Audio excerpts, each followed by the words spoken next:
Assalamualaikum warahmatullahi wabarakatuh. Alhamdulillah wassalatu wassalamu ala Rasulillah wa ala alihi wa ashabihi wa man tabi'ahum bi ihsanin mitin. Rabbi shrah li sadri wa yassir li amri wa hlul 'uqdatam min lisani yafqahu qawli amma ba'du.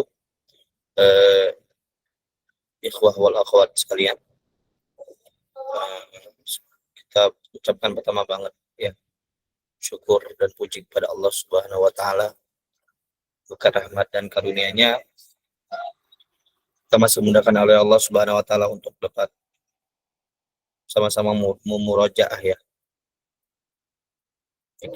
puasa ini ya, dengan menggunakan ya, yaitu kumpulan-kumpulan ya jawaban yang dikumpulkan oleh Syekh Dr. Labib Najib Abdullah, itu seputar puasa yang berasal dari kitab-kitab ulama Syafi'iyah, bisa dari Nihayatul Muhtaj punya Romli, Mughnil Muhtaj punyanya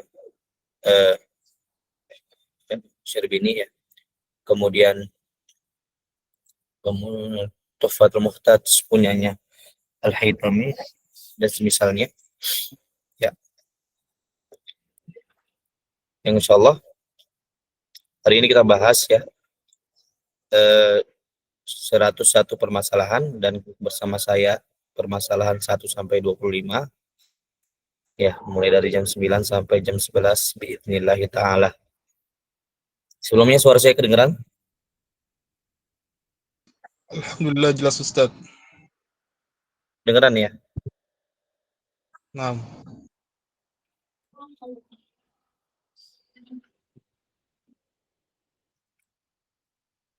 Saya tahu nih apakah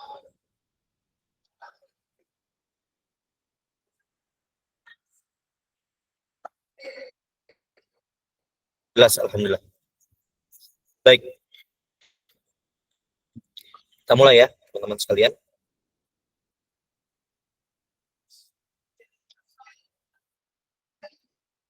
Satu permasalahan seputar puasa dari kitab-kitab ulama Syafi'iyah dikumpulkan oleh Dr. Labib Najib Abdullah, dirangkum dan diterjemahkan oleh Ustadz Fandi Abu Syarifah.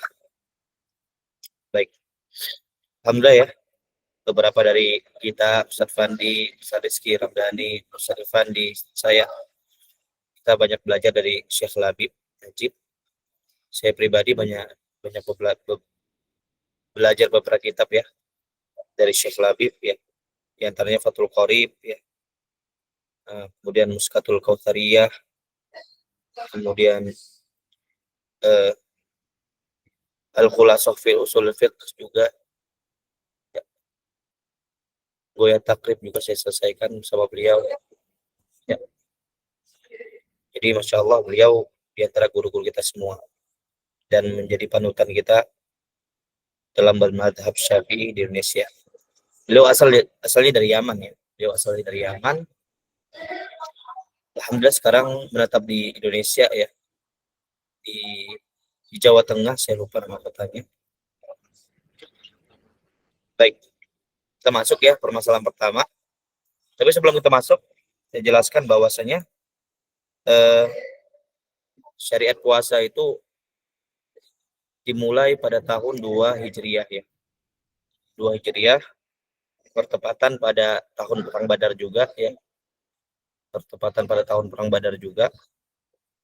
Nah, yang mula-mulanya puasa yang diwajibkan atau disuruh itu adalah puasa dalam 3 kali sebulan ya. Dan tidak diwajibkan awalnya. Ya. Kemudian setelah itu datang ayat ya. Faman syahida minkum syahrah falyasum.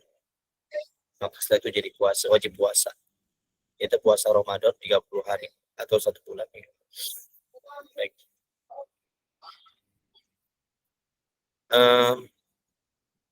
Dan puasa adalah ibadah yang sangat agung ya. Puasa adalah ibadah yang sangat agung yang Allah berikan kepada kita ibadah tersebut ya. Sebagaimana ibadah-ibadah para nabi juga yang dahulu juga ada namanya puasa ya. Sebagaimana Allah tegaskan dalam surah Al-Baqarah ayat 183 ya. Ya ayyuhalladzina amanu kutiba alaikumusiyam kama kutiba alal ladzina min qablikum la'allakum tattaqun. Wahai orang-orang beriman, telah diwajibkan atas kalian berpuasa sebagaimana diwajibkan atas orang-orang sebelum kalian agar kalian bertakwa. Ya. Jadi syariat puasa ini bukan syariat yang hanya diberikan kepada umat Nabi Muhammad saja, tapi juga diberikan kepada umat-umat sebelum Nabi Muhammad SAW. Umatnya Nabi Musa juga ada puasa dan semisalnya.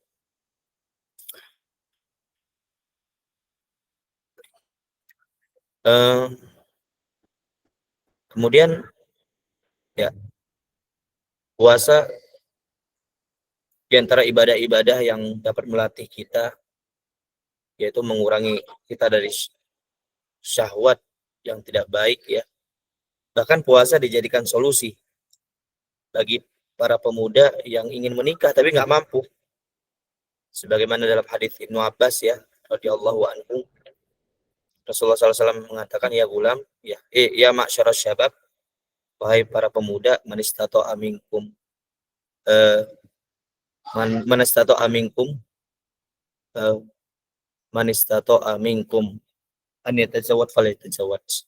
Barang siapa di antara kalian mampu nikah maka nikahlah. Faman lam yastati, kalau nggak mampu ya fasiam, maka dengan puasa. Karena apa? Karena untuk apa namanya? Untuk menjaga. Puasa dapat menurunkan nafsu kita dan semisalnya. Baik.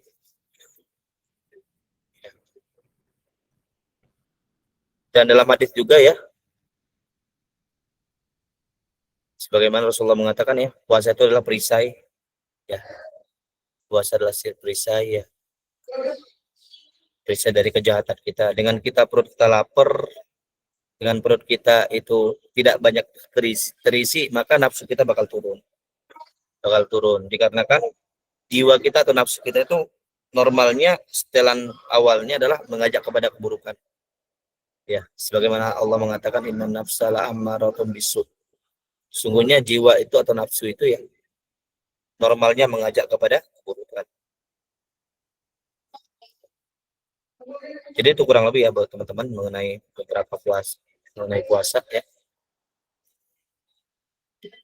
Kalau secara bahasa as-shaum atau asyam yaitu artinya al-imsak, yaitu menahan angkuli syai dari segala sesuatu ya. Nah, kalau secara istilah ya, sebagaimana para ulama menyebutkan yaitu al-imsak an-mufattirat ya. Itu menahan diri dari pembatal-pembatal. Minal akli wa syurbi wa ghairiha. Dari makan, minum dan semisalnya. Min tulu'il fajri ila ghurubis syams. Mulai dari terbit matahari sampai terbenamnya matahari. Ini niatin khusus ya. Dengan niat yang khusus. Baik. Kita baca dari permasalahan pertama. Bismillahirrahmanirrahim. Penetapan awal Ramadan.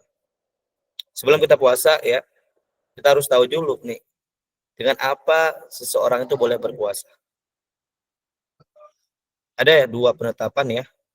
Ada penetapan yang diumumkan secara umum untuk seluruh kaum muslimin. Ada penetapan untuk orang-orang terkhusus yang bagi mereka bisa wajib puasa, bisa afdal puasa, atau bisa haram berpuasa. Kita baca secara umum yaitu penetapan yang bisa ditetapkan untuk banyak orang, atau kita bilang secara umum dikasih tahu. Secara umum bisa berpuasa. Yaitu yang pertama, persaksian melihat hilal. Persaksian melihat hilal kalau bulan Ramadan itu cukup dari seseorang yang diterima persaksiannya. Itu seorang yang adil ya. Adil. Dan tidak diwajibkan dua orang. Dalam Ramadan, penetapan Ramadan cukup satu orang. Adapun di luar Ramadan maka dua orang. Apabila hilal tak nampak atau tidak terlihat, atau ada yang mengaku melihat namun tertolak persaksiannya, maka menggenapkan Sya'ban menjadi 30 hari. Jadi kalau nggak terlihat hilal, ataupun ada yang mengaku melihat hilal, tapi orang yang nggak diterima persaksiannya, misalnya orang kafir, orang fasik, maka masyarakat umum, kaum muslimin secara seluruh, itu nggak boleh berpuasa. Nggak boleh berpedoman dengan persaksian yang tertolak ini, kaum muslimin secara umum. Adapun bagi orang-orang terkhusus, ya, ini penetapan keseluruhan ya. Adapun untuk golongan tertentu, ya penetapan khusus, maka ada orang-orang yang mungkin orang lain nggak boleh berpuasa, tapi di sisi lain boleh berpuasa. Misalnya yang pertama, orang yang melihat hilal dengan sendirinya. Nah, misalnya orang fasik, persaksiannya ditolak, tapi dia benar melihat. Dia ngebilangin orang nggak nerima. Maka meskipun persaksian ditolak, seperti budak, wanita, ataupun orang fasik, maka dia berpuasa. Maka dia berpuasa. Kenapa? Karena ilmunya untuk dia melihat hilal. Begitu juga kabar dari orang yang tertolak persaksiannya, tapi kita meyakini kebenarannya. Misalnya, kita punya teman, emang orangnya jahat banget. Tapi di sisi lain, kita tahu, dia tuh kalau ngomong gini, ngomong masalah hilal pasti jujur. Jadi kita yakin. Maka kita boleh ikuti persaksiannya melihat hilal. Dia ngaku melihat hilal, dan kita yakin dia itu jujur, orang lain nggak yakini dia, maka kita wajib berpuasa. Kalau kita meyakini ya, kalau kita meyakini. Tapi kalau masih 50-50, misalnya sedikit lebih ketidakyakinannya lebih sedikit daripada keyakinannya. Jadi yakinnya lebih dominan, tapi nggak sampai yakin banget kayak yang pertama tadi. Maka itu dibolehkan dia berpuasa, tapi nggak diwajibkan. Tapi kalau yakin benar dia apa yang disaksikan temannya yang fasik itu adalah suatu kebenaran, maka wajib. Seperti budak, wanita, dan orang fasik. 3, kabar dari orang yang diterima pengkabarannya adalah riwayah, baik ia meyakini atau tidak. Nah, orang yang ya saya bilang adil, ini adil. Tapi nggak setiap orang adil bakal diterima sama khalayak umum ya perkataannya. Kita tahu dia orang yang adil. Nah, kita mau yakini atau enggak, kita berpuasa dikarenakan dia. Kenapa? Karena kita tahu dia jujur pasti. Dia jujur Pak, pasti jujur ya walaupun ya pemerintah misalnya nggak menerima persaksiannya. Itu dia. Jadi ini bedakan teman-teman ya. Dibedakan. Kalau ini penetapan secara umum, satu orang melihat diterima oleh khalayak umum. Kalau ini dilihat oleh orang-orang tertentu yang belum tentu diterima oleh khalayak umum, tapi diterima oleh bagian-bagian khusus gitu. Baik. Kita lanjut nomor 2. Kabar dari anak kecil dan wanita.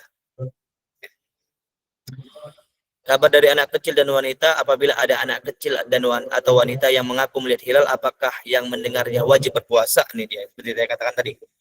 Yang pertama, kalau dia benar-benar meyakini kebenarannya, kita benar yakin ini anak atau ini wanita, ya nggak mungkin bohong dalam perkara ini. Maka wajib atas kita berpuasa. Kalau masih 50-50, tapi dominannya kebenaran, dominannya percaya, maka boleh berpuasa tapi nggak wajib.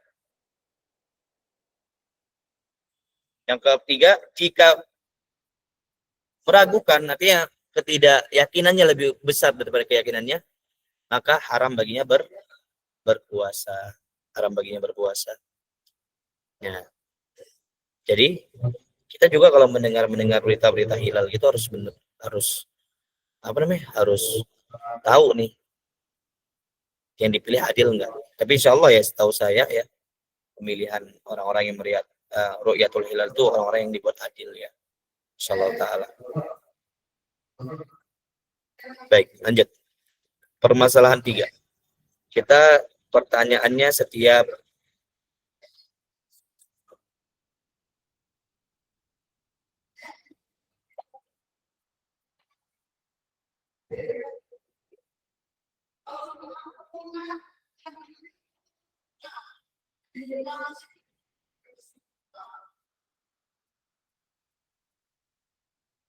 Baik. Yang ketiga, rukun-rukun puasa. Perkara yang wajib ada saat berpuasa ada 3. Yang pertama niat ya. Niat, semua ibadah harus ada niat sebagaimana dalam hadis Umar bin Khattab radhiyallahu anhu ya. Innamal a'malu binniyat. Ya. Semua amal perlu niat. Yang kedua, meninggalkan seluruh pembatal puasa. Ya, orang itu nggak dianggap berpuasa kalau nggak meninggalkan ya pembatal-pembatal puasa, makan, minum, jima, muntah dengan sengaja dan semisalnya. Yang ketiga, orang yang berpuasa harus ada orangnya. Sebagian ulama Syafi'iyah memasukkannya dalam rukun puasa karena amalan puasa tidak tampak secara dohir, berbeda dengan sholat atau haji. Nah, jadi kita nggak tahu orang berpuasa atau enggak kecuali dengan adanya keadaan tersebut. Walaupun sebagian ulama Syafi'iyah nggak memasukkan nomor 3 ya. Sebagaimana dalam kitab Safinatun Najah ya, itu cuma 2 aja. Niat dan meninggalkan pembatal puasa. Kita lanjut yang keempat. Meniatkan puasa di malam hari. Apakah wajib meniatkan puasa di malam hari? Sebelumnya perlu kita ketahui bahwasanya puasa terbagi menjadi 2. Ada puasa yang wajib ya, seperti puasa Ramadan, puasa nadar, puasa kafaroh dan semisalnya. Maka disyaratkan ada 3 hal yang harus terpenuhi dalam niat tersebut. Yang pertama, meniatkan perbuatan puasa. Beneran dia niat mau puasa nih. Yang kedua, puasa apa? Puasa apa? Apakah ini puasa Ramadan? Apakah ini puasa nadar? Apakah ini puasa kafaroh? Yang ketiga, meniatkan kefarduan puasa, yaitu menghadirkan di hatinya bahwasanya apa? Bahwasanya puasa ini saya kerjakan wajib. Bukan puasa yang sunnah. Pertama niat berpuasa, yang kedua puasa apa, yang ketiga hukum puasanya apa. Tapi hukum puasa pasti wajib.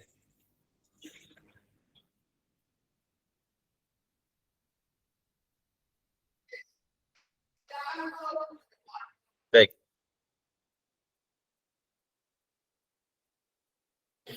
Kemudian untuk puasa sunnah berbeda hukumnya dengan puasa wajib. Ya. Ini masalah niat dulu ya, belum masuk kita ke perkara ya. Apakah wajib meniatkan puasa di malam hari, belum masuk. Tapi dulu kita perkara apa-apa saja yang harus diperlukan dalam niat ya. Kalau puasa sunnah yang diperlukan cuma 1 doang pada niatnya. Meniatkan berpuasa saja. Ustaz, puasa Senin Kamis perlu nggak diniatkan dalam hati? Saya puasa Senin Kamis, nggak perlu. Tapi disunahkan demikian, itu lebih afdol. Untuk apa? Furujan minal khilaf ya. Untuk keluar dari perbedaan pendapat para ulama. Tapi yang syarat sahnya kalau saya bahasakan ya, disyaratkan tuh pada niat puasa sunnah cuman meniatkan perbuatan puasa saja. Adapun penentuan jenis puasa atau meniatkan kesunahan puasa maka tidak disyaratkan, tapi disunahkan. Kita mau puasa apa besok ya disunahkan, meniatkan apapun. Meniatkan puasanya sedang apa. Puasa tanpa niat nama-nama tertentu, bisa ya Ustaz saya mau puasa hari Selasa, ya puasa aja. Walaupun nggak ada namanya puasa Daud di situ misalnya, nggak ada puasa Senin Kamisnya atau puasa apa, nggak ada. Saya mau puasa Selasa sah. Tapi kalau mau lebih afdol maka ditambahkan, kita bilang apa? Ta'yin puasanya, jenis puasanya apa. Misalnya puasa Senin Kamis, Daud, atau puasa yang lain ya. Ayamul Bid dan semisalnya. Yang kelima, para pembatal puasa. Oke, tapi belum dijawab tadi ya. Belum dijawab. Apakah wajib meniatkan puasa di malam hari? Jawabannya dalam mazhab Syafi'i, dan ini pendapat jumhur ulama ya, bahwasanya wajib meniatkan ya setiap malam itu berpuasa. Ini terkhusus puasa wajib saja ya. Sebagaimana Rasulullah SAW mengatakan, malam yubayyitis siyam fala siyamalah. Barang siapa yang tidak meniatkan berpuasa di malam hari, maka tidak ada puasa baginya. Maksudnya adalah tidak sah puasanya. Dan itu kewajiban meniatkan di malam hari diwajibkan pada puasa yang wajib-wajib saja. Puasa Ramadan, nadar, kafaroh, ganti misalnya. Adapun puasa sunnah, maka tidak diwajibkan meniatkannya di malam hari. Bisa niatnya habis bangun subuh misalnya, habis bangun jam 10 pagi selama belum masuk waktu zuhur atau zawal kita bilangnya, maka boleh berniat untuk puasa sunnah, niatnya jam 10 pagi boleh, dengan syarat belum ada melakukan pembatal puasa. Pembatal puasa ada 10 ya. Makan, minum, jima, istimna, ya, masukkan sesuatu manfaat maftuh, ya, muntah dengan sengaja, ya, dan semisalnya. Ada 10. Baik, kita lanjut yang kelima. Pembatal puasa, makan dan minum. Para ulama Syafi'iyah membuat acuan atau dhabit, ya. Pembatal puasa dalam masalah fikih. Ini diingat. Setiap benda atau ain ya yang masuk ke rongga dalam tubuh. Rongga dalam tubuh apa aja? Perut, otak, bagian dalam telinga, dan bagian dalam farji. Ini jauh. Melalui lubang terbuka atau manfaat maftuh. Perhatikan ini setiap ain. Artinya ain ini sesuatu yang berbentuk ya. Sesuatu yang berbentuk. Mau yang sesuatu benda ya, benda yang bisa dimakan atau yang biasanya nggak dimakan. Di sini ain di sini mencakup sesuatu yang biasa dimakan ataupun tidak. Misalnya, teman-teman biasa makan roti nggak kira-kira? Bisa makan roti?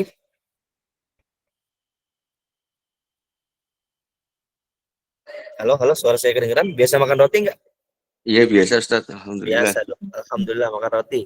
Biasa makan kayu nggak, Pak?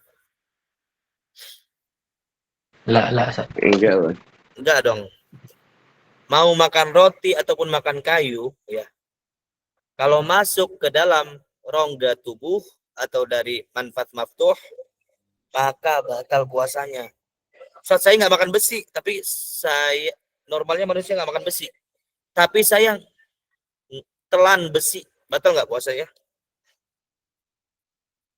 Batal.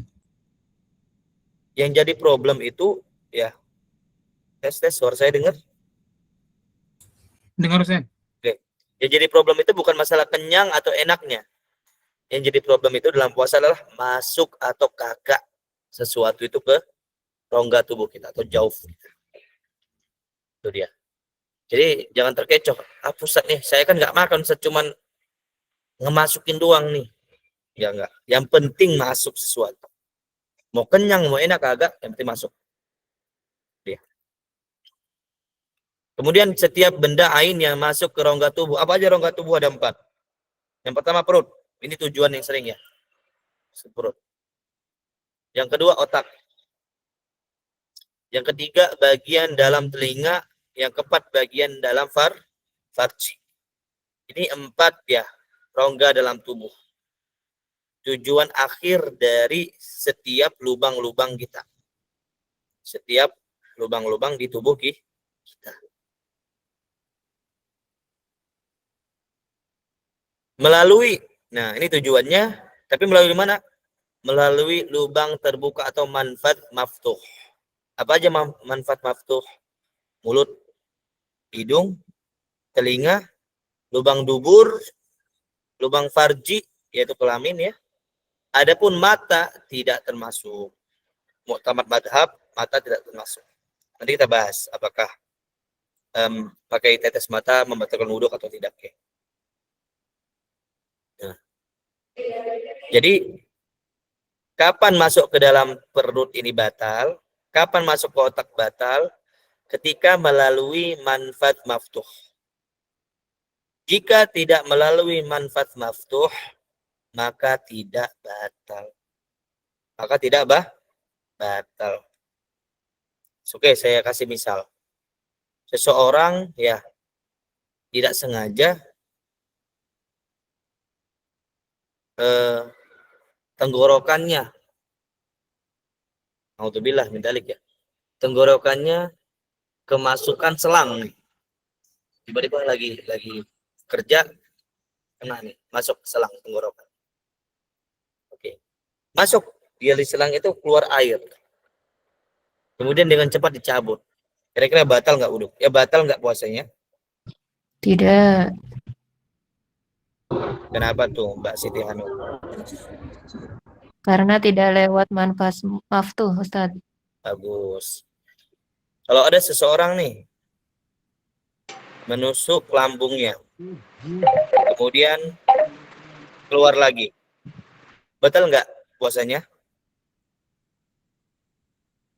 Menusuk lambungnya, kemudian keluar lagi, batal nggak puasanya? Tidak, Ustaz. Tidak. Kenapa, Mas Wahyudi? Karena tidak masuk lewat yang 4 tadi. Iya, harus lewat yang 4 ini. Tujuannya ini, tapi harus lewat yang 4. Harus lewat yang 4. Baik. Walaupun nanti ya sebenarnya ada khilaf juga sih. Apakah ini selalu terpakai kaidah seperti ini ataukah ada pengecualian-pengecualian? Nanti kita insyaallah bahas. Baik, sampai sini paham teman-teman sekalian? Acuannya? Paham ya? Paham, Ustaz. Kita lanjut. Termasuk perkara kontemporer ya. Permasalahan ke-6, hukum menggunakan inhaler. Inhaler tahu ya? Obat apa? Obat asma ya. Obat asma ya. Yang biasa untuk orang asma, saya sendiri pernah pakai ya. Karena saya kena asma juga. Baik. Kita baca para ulama Syafi'iyah ya. Radhiyallahu anhum, kontemporer ya. Menganggap bahwa inhaler bisa membatalkan puasa. Ya. Di antaranya yang memfatwakan demikian ya, ada Syekh Fadl bin Abdurrahman ya. Dia berkata, yas'alun nasu an isti'mal bakhaqah fi Ramadan naharan hal yubtilu dzalika shauma wa nahnu nujibu bil ibtal. Wa yajuzu isti'maluhu lid-darurah ma'al qada'. Orang-orang bertanya kepada beliau mengenai alat semprot ini, yaitu inhaler untuk asma pada siang hari Ramadan, apakah batal atau tidak? Maka jawaban kami adalah hal itu membatalkan puasa. Namun boleh digunakan dalam keadaan darurat dengan kewajiban mengganti. Ini perhatikan teman-teman ya. Kata boleh di sini bukan berarti ya boleh kemudian lanjut lagi puasanya, kagak. Boleh puasanya batal ya dan harus ganti. Boleh puasanya batal kemudian ganti. Di sisi kewajiban juga adalah imsak ya. Beliau harus menahan diri nanti juga. Jadi orang-orang yang sesak napas nih misalnya, darurat, kalau nggak pakai itu bisa bahaya nyawanya. Kemudian pakai inhaler, batal nggak puasanya? Batal. Haram nggak membatalkan puasa dia? Jawabannya kagak, boleh. Nah, tapi wajib ganti. Setelah sudah nafasnya sudah normal, apakah boleh pakai lagi? Kagak. Boleh makan? Kagak. Dia tetap wajib imsak. Itu imsak itu apa? Nahan diri sampai maghrib. Jadi kadang ada orang kayak begitu tuh ya. Lagi sakit. Ya kita itu dibolehkan makan, minum ketika Ramadan itu. Ya pas lagi sakitnya aja. Kalau udah sembuh, lagi siang Ramadan udah sembuh, udah selesai sakitnya. Jangan makan lagi. Sebagai bentuk apa? Sebagai bentuk penghormatan kepada bulan Ramadan. Ya. Bulan Ramadan. Jadi misalnya ya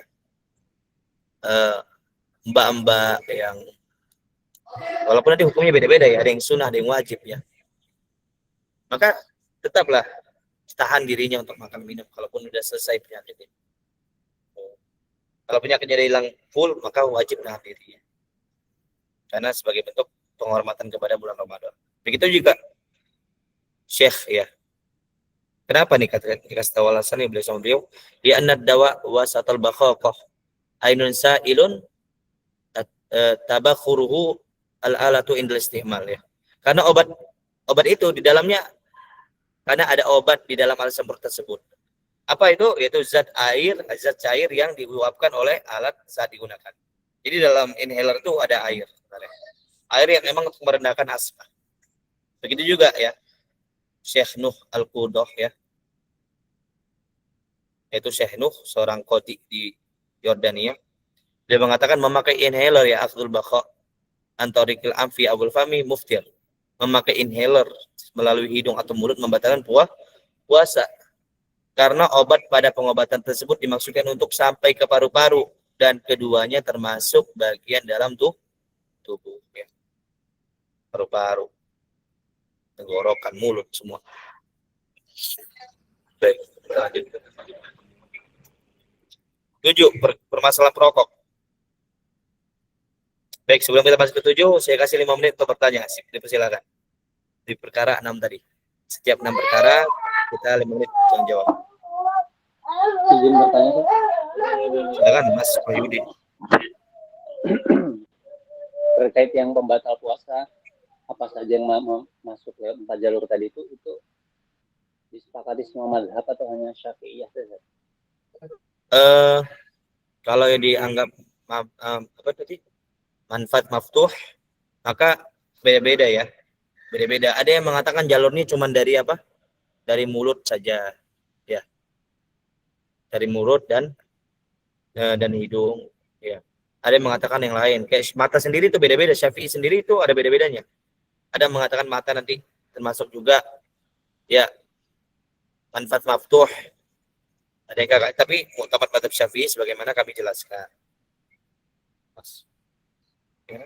Berarti yang kita pelajari ini, berarti yang hari ini kita pelajari itu yang mu'tamad ya? Tidak dengar saya? Berarti yang hari ini kita pelajari insya Allah itu yang mu'tamad ya? Insya Allah yang mu'tamad. Insya Allah yang mu'tamad. Ya, belajar fikih Syafi'i itu ya diusahakan belajar dengan yang mu'tamad. Adapun kondisi-kondisi tertentu atau ya ada anjuran dari para guru-gurunya, wallahu alam, boleh silakan pindah pendapat selama masih ada di madhab. Kalau nggak ada di madhab, maka boleh pindah ke yang lain. Tapi normatifnya orang belajar fikih Syafi'i ya berusaha ngikutin mu'tamad, karena itu sudah melewati proses penyaringan ya, secara kaidah, secara fikih, secara furu' dan sebagainya. Bisa dipaham Mas ya?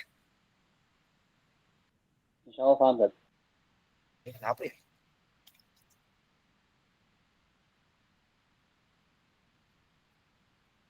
Oke, kita lanjutkan. Hukum merokok saat puasa. Merokok termasuk pembatal puasa. Syekh Muhammad bin Ahmad Al-Ahdal. Ya. Mana berkata, ad-dukhanul ladzi yushrabu fil busah al-mada'ah fa innahu muftirun kama afada dzalika jam'un mutaakhirun wa laisa dzalika karihil bukhur as-sa'idi min nahwil bijmarah. Ya, asap yang dihirup melalui pipa, mudaah. Pipa di sini maksudnya keroncong-keroncong ya. Dulu pakai keroncong-keroncong tuh. Ada pipa-pipanya dulu ya. Membatalkan puasa sebagaimana yang dinyatakan oleh sekelompok ulama mutaakhirin. Ya. Hal ini tidaklah apa nih? Ya. Hal ini tidaklah sama seperti aroma dupa yang naik dari wadah pembakar kemenyan. Al-mijmaroh ya. Aroma dupa tersebut jumlahnya sedikit, jadi nggak membentuk ain dia. Nggak membentuk namanya ain. Karena sedikit. Sama seperti asap-asap kendaraan. Itu nggak sampai membatalkan puasa kita. Karena jumlahnya sedikit. Jumlahnya sedikit. Nggak bisa masuk ke definisi ain. Oleh karena itu, Syekh Ibnu Hajar Al-Haytami menegaskan bahwasanya menghirup aroma dupa tidak membatalkan puasa. Ya.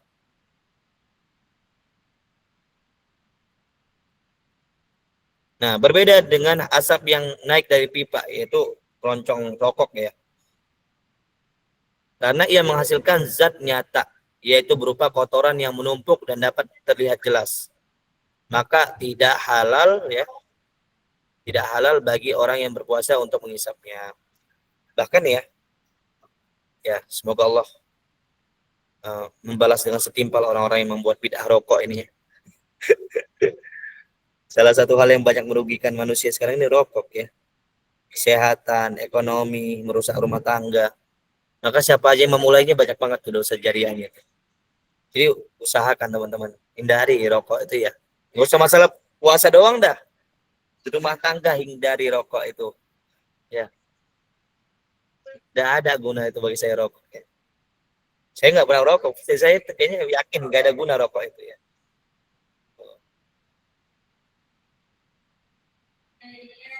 Kalau buat bekerja dapur atau kantin abang bisa bau makan enggak belum jadi ain ya, belum jadi ain. Kecuali wortelnya terbang, terisap, beda cerita. Tapi kalau nggak ada jangan. Nggak ada, nggak batal ya. Nggak batal. Jadi antum berkali-kali nyium aroma nggak masalah. Nggak masalah. Baik. Ini jangan merokok, jangan merokok, jangan merokok. Rokok pasif apa hukumnya? Hukumnya terdolimi, ya. Hukumnya terdolimi. Ya, hukumnya terdolimi. Dihindari. Batal nggak? Nggak batal ya, nggak batal. Di antara perkara yang umumul balwa ya, sulit dihindarkan juga ya.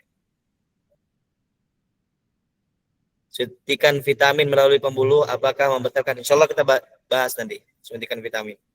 Baik, kita lanjut ya. Ke-8. Intinya rokok, jangan rokok. Jangan merokok. Mau puasa ataupun gak puasa, nggak boleh ya, nggak boleh. Boleh. Ulama-ulama Syafi'iyah kita belakangan ini, ya, semua pada mengharamkan merokok ya, mengharamkan merokok. Bahkan saya pernah dapat ya, seorang istri cerita ke saya ya, rokok itu bukan masalah mudaratnya juga, tapi merusak otak ya. Kata seorang istri ya pernah cerita ke saya bahwa saya suaminya uang rokok tuh 40.000 sehari, untuk belanja istrinya 20.000. Aduh, ya Allah. Mana itu bisa? Uang rokok 40.000, belanja istri 20.000. Kira-kira cukup nggak untuk makan 20.000 sehari? Cukup nggak?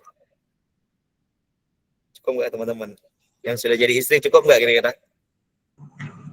Cukup Ustadz kalau makannya sayur. Kalau masak sendiri cukup Ustadz. Iya sendiri kan saya bilang kalau udah jadi istri, jadi suami, udah ada suami, ada ya anak 20.000 cukup nggak Mbak Naila? Kalau ada anak sih kurang ya Ustadz.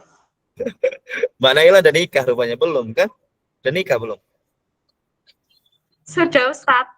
Oh sudah, Mbak Naila sudah nikah. Masya Allah 20.000 bisa ya.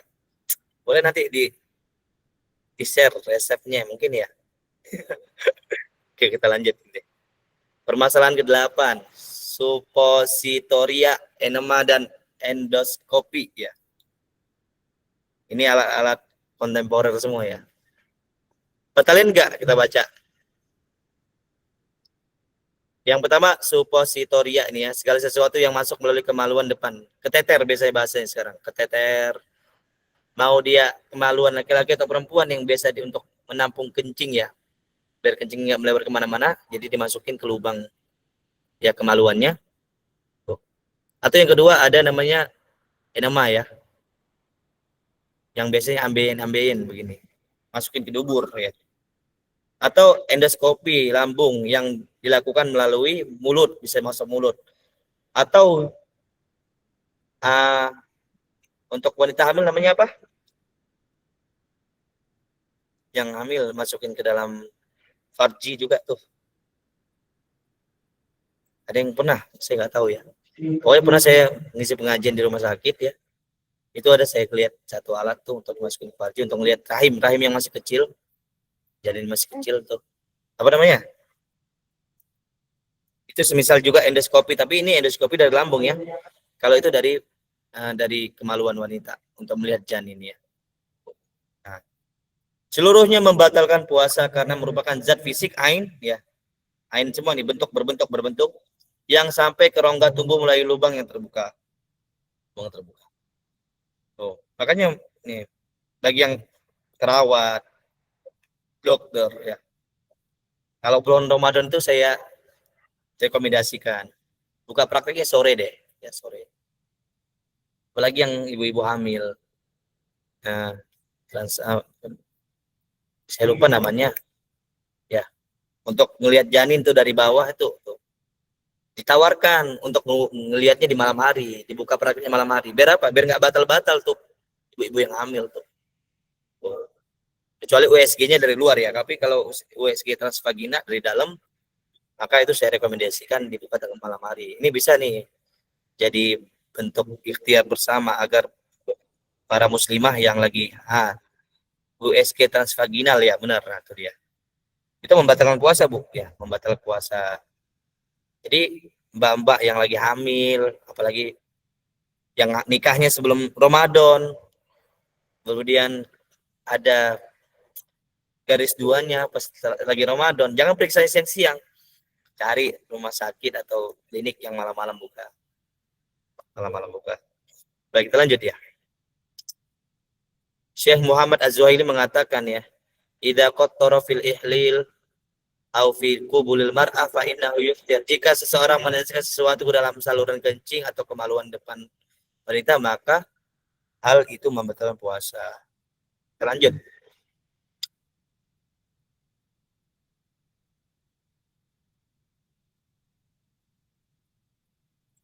Sembilan, mencuci makanan. Nih mbak-mbak yang sering nih. Laki-laki jarang mencicipi makanan. Makan doang misalnya. Mencicipi makanan. Mencicipi makanan tidak membatalkan puasa selama tidak ada yang masuk ke tenggorokan. Namun hal ini dimakruhkan tanpa hajat. Namun bila ada hajat maka hukumnya boleh. Misalnya, nggak ada yang bisa rasa lagi nih kecuali kita. Nih kalau nggak dirasa, suami marah. Atau yang kerja di MBG. Di sini teman-teman ada yang kerja di MBG kan? MBG. SPPG ya, makanan bergizi. Gratis. Ya pemerintah.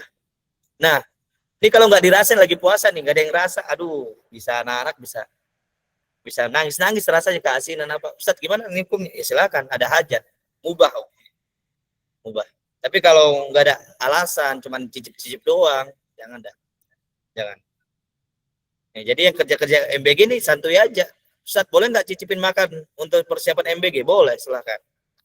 Apalagi untuk hajat manusia banyak ya, silakan. Wadau ta'ami aw ghairihi khaufal wusuli ila halqihi wa aw khaufa ta'atihi li ghalabati syahwatin. Naam, law daqat ta'ama li gharadi islahi limu ta'atihi lam yukrah lil hajat. Ya, makruh ketika enggak ada alasan dan tidak makruh ketika ada kebutuhan. Misalnya yang masak MBG. Tapi jangan semuanya ngerasa ya. Cukup satu orang aja ngewakil. Kepala kokinya. Kepala dapur. Cicipi makanan hukumnya dasarnya makruh. Kalau enggak makruh. Oke, lanjut. Donor darah. Kalau bahasa Arabnya tabarru'ud dam. Ya, hukum asal boleh dilakukan saat sedang puasa dan tidak membatalkan. Ini dikiaskan dengan bekam yang tidak membatalkan puasa menurut jumhur ulama kecuali Hanabilah.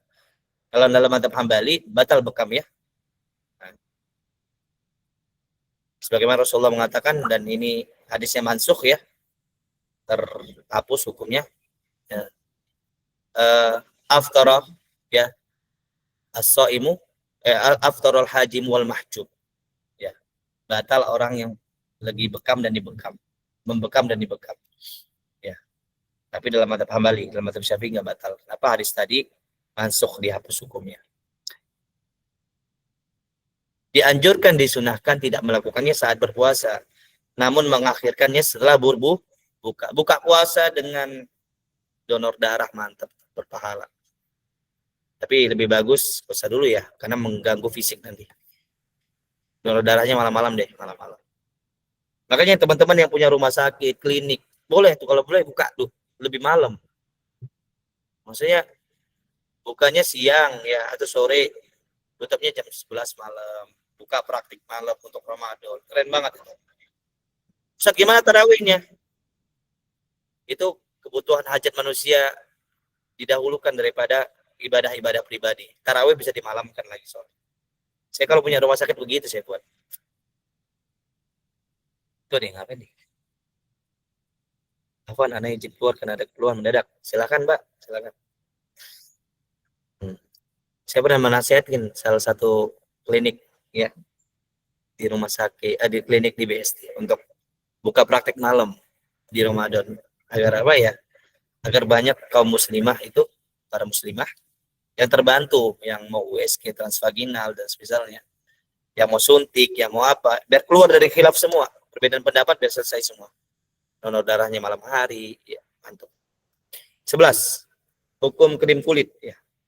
Seperti salep, krim, lotion kulit, pelembab bibir, Vaseline. Nah, ini para perempuan yang biasanya. Kita laki-laki ada yang pakai begini ya. Gak apa-apa, bagus ya, bagus. Tapi jarang lah, nggak seperti perempuan yang mungkin sering pakainya. Memakai semua ini tidak membatalkan puasa meskipun meresap sampai pori-pori kulit. Tidak apa-apa.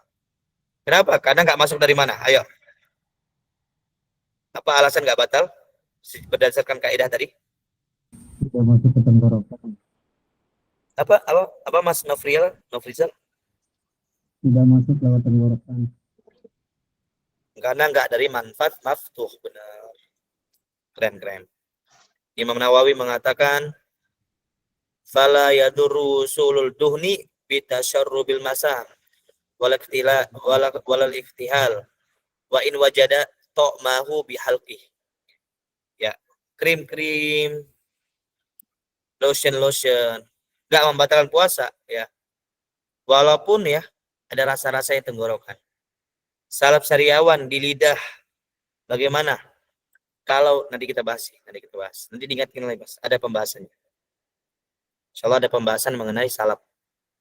Bukan salep, sesuatu yang masalah di mulut. Intinya krim kulit.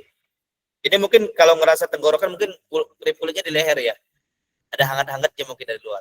Aduh. Itu nggak membatalkan puasa selama nggak masuk dari apa? Manfaat maftuh dalam madzhab Syafi'i. Lanjut. 12. Sesuatu yang masuk ke telinga. Nah, masuk ke telinga sekarang. Pendapat yang muktamad, apapun yang masuk ke bagian dalam telinga membatalkan puasa. Ya. Bagian mana sih yang dikatakan batal ya? Yaitu kalau kita lihat nih, kalau teman-teman misalnya foto pakai HP ya. Nah, bagian yang kelihatan di HP, di kamera kita itu bagian yang boleh dimasukin barang. Kalau masuk lagi ke dalam, ya, apalagi sampai nyentuh yang namanya indang telinga misalnya, maka itu sudah membatalkan puasa. Jadi kalau bersihkan luar kuping,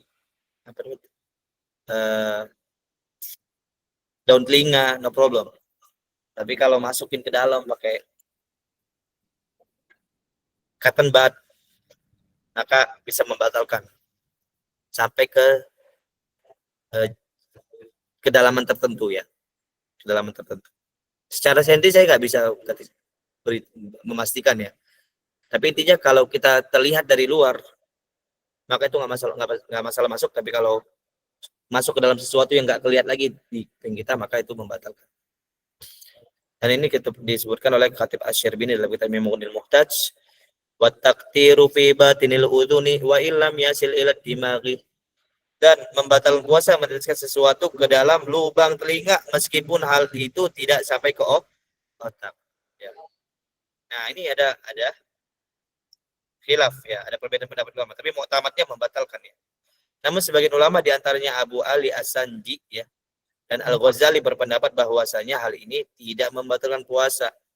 Pendapat ini juga dikuatkan oleh Muhammad Asy-Syadzili dari kalangan kontemporer karena telinga bukan termasuk manfaat maftuh sebagaimana mulut. Ya. Jadi teman-teman,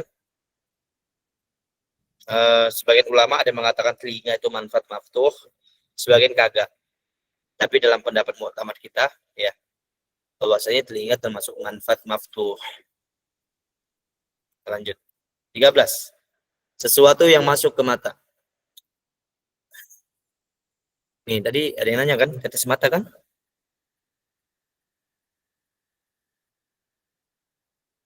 Tetes mata tadi yang tanya enggak?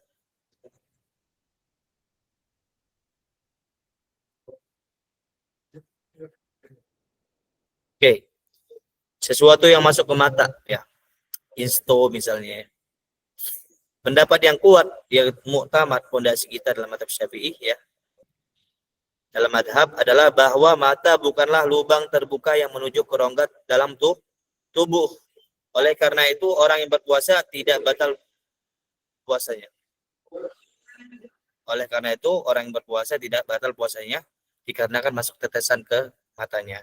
Karena menggunakan obat tetes mata meskipun ia merasakan rasanya di tenggorokan. Baik. Ini termasuk ya yang khilaf yang lumayan sedang diperdebatkan ya di kalangan ulama ya, berdasarkan ya hasil penelitian para dokter bahwasanya mata itu menyambung kepada tenggorokan ya. ada jaringan-jaringan mata yang tersambung ke tenggorokan. Makanya kalau kita pakai insto dan semisalnya obat tetes mata, maka kerasa di tenggorokan. Ya. Adapun penelitian dari ulama-ulama kita dahulu bahwasanya mata itu tidak termasuk manfaat maftuh. Yang termasuk mata telinga. Maka dikatakan sini, beberapa ulama Syafi'iyah kontemporer memilih pendapat bahwa tetes mata membatalkan puasa berdasarkan kesepakatan ahli anatomi bahwa mata memiliki saluran terbuka sebagaimana disebutkan dalam kitab fikih Al-Manhaji. Namun saluran ini merupakan pori-pori kulit sehingga apa yang masuk melaluinya tidak berpengaruh meskipun rasanya sampai ke tenggorokan. Kalau mu'tamad tidak batal. Tapi kalau berdasarkan anatomi sebagian dokter ada yang mengatakan nyambung ke tenggorokan. Ya. Wallahu taala alam, teman-teman boleh tidak melakukannya untuk keluar dari perbedaan pendapat ulama. Saya pribadi tidak melakukannya dan menghindarinya untuk menghindari ya perbedaan pendapat ulama. Ya. Khurujan minal khilaf. Al-khuruj minal khilaf ya mustahab.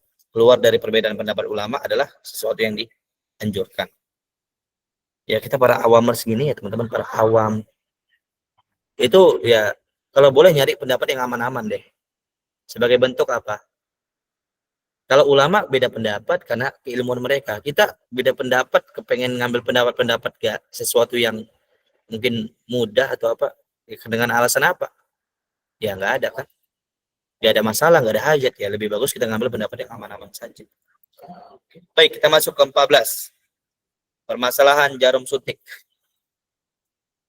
Oke, saya minum dulu.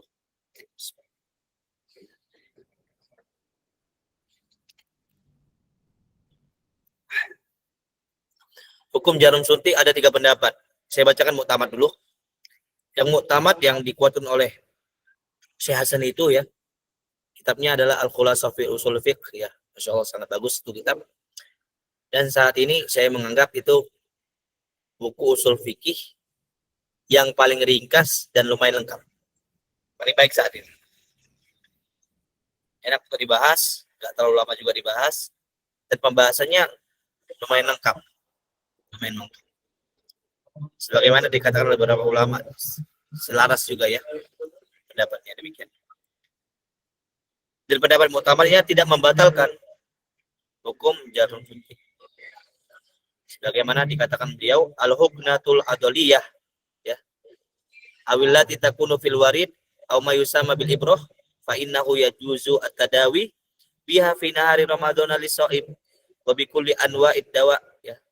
Wala tuaddi ilal fitri wa dzalika li anna dawa la yadkhulu min manfadin maftuh. Suntikan otot atau vena ya, Mas, boleh digunakan untuk pengobatan di siang hari Ramadan. Baik yang berpuasa dengan segala jenis obat ataupun tidak. Dan tidak membatalkan puasa ya. Hal itu karena obat tidak masuk melalui manfaat maftuh. Ya. Dan vena atau urat-urat kita bukan manfaat maftuh. Ini mutlak ya. Mau dia vitamin atau kagak. Selama yang masuk bukan dari manfaat maftuh, maka nggak batal. Saya puasa, tapi saya diimpus. Betul nggak? Nggak batal. Dalam pendapat muktamad. Ada pendapat yang lain mengatakan membatalkan secara mutlak. Tadi tidak batal secara mutlak, ini membatalkan secara mutlak. Mau dia vitamin ataupun kagak. Ini difatwakan oleh banyak ulama Hadramaut, di antaranya Salim bin Sa'id Bukhair. Ya. Ad-dawa al-mu'tali sha'im biwasitatil ibrah. Ya. Mufsidun lis-shaum al-madahib al-arba'ah sawa'un kana fil adolatin fil adolat awil waridi aw tahtal jildi aw qanatil aw qanatil nukha sawa'un kana litaghdiyati aw taqwiyah. Obat yang diberikan kepada orang berpuasa melalui suntikan merusak puasa menurut 4 mazhab. Ini klaim beliau ya, klaim beliau. Setiap orang punya penelitian, setiap orang punya klaim. Yang perlu dibuktikan adalah klaimnya benar atau tidak ya.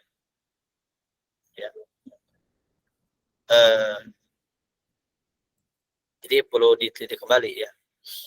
4 mazhab ini beneran enggak ya mengatakan demikian. Yang jelas Syafi'iyah mutamadnya kagak. Ada yang merincikan. Kalau nutrisi batal, kalau tidak nutrisi tidak batal. Nah, Muktamad ini pendapatnya. Tapi untuk menjaga-jaga ya teman-teman boleh ngamalkan. Ini paling bagus juga. Ya jangan lakukan. Jangan lakukan. Jangan lakukan. Jaga-jaga keluar dari perbedaan pendapat para ulama. Tapi muktamad madhab, pendapat resmi madhab adalah yaitu tidak membatalkan puasa. 15. Hukum bius saat puasa. Pertama tadi kita sudah tahu ada yang mengatakan haram mutlak, boleh mutlak, dan perincian. Bagi yang mengatakan haram mutlak atau batal mutlak, maka hal ini tidak ada perincian. Pasti batal. Bagi yang mengatakan tidak batal mutlak, ya, maka ada perincian. Dengan suntikan, misalnya, hukumnya kembali pada khilaf permasalahan tersebut. Apabila mengambil pendapat muktamad, yakni tidak membatalkan, maka perlu dilihat. Jika dia dibius dan tidak sadar seharian full dari subuh sampai maghrib, maka batal. Tapi kalau dia dibius dari subuh sampai maghrib, nggak bangun-bangun, kecuali sebentar ada bangun mungkin 5 menit, bangun 5 menit, tidur lagi, maka puasa sah. Yang penting dia ada merasakan hari itu dengan sadar. Dengan sadar. Begitu juga lewat hidung ya. Kalau lewat hidung, maka tergantung nih, perlu dirinci. Apabila hanya sekedar bau, seperti stick inhaler atau ada nggak orang buat orang tertidur dengan bau itu saja? Biasanya kalau di sinetron itu pakai apa ya? Pakai kain ya? Ya kan pakai kain kan biasa sinetron kan? Ya pakai kain gitu kan. Nah kalau gitu doang, nggak ada zat yang masuk, maka puasanya tetap sah. Apabila berupa gas yang membawa cairan, maka puasanya batal. Misalnya diminum dimasukin ke hidungnya, dimasukin ke mulutnya, maka membatalkan puasa. Tapi kalau cuma mencium bau saja langsung pingsan, nggak batal. Bisa dipahami teman-teman sekalian?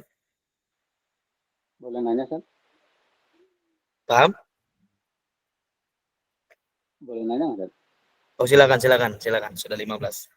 Silakan. Terkait yang masuk ke hidung itu, San. Kalau misalkan ada orang yang dia, contoh kayak penderita sinusitis itu, diantaranya dia misalnya pakai obat semprot ke hidung, San. Nah, itu gimana, San? Kalau secara madhab, maka membatalkan puasa. Membatalkan puasa. Karena nanti larinya ke tenggorokan di hidung. Soalnya hidung itu nanti berhubungan sama mulut ya. Mulut. Itu membatalkan puasa. Allah ta'ala alam. Sinusitis, saya juga ada sinusitis. Tapi alhamdulillah dengan tidak sering-sering bertemu debu, dengan sering-sering ya tempatnya bersih, insyaallah sinusitisnya makin lama makin hilang. Syafaqallah syifaan ajilan. Baik, ke-16. Mengunyah permen karet atau kapsul kunyah jantung ya.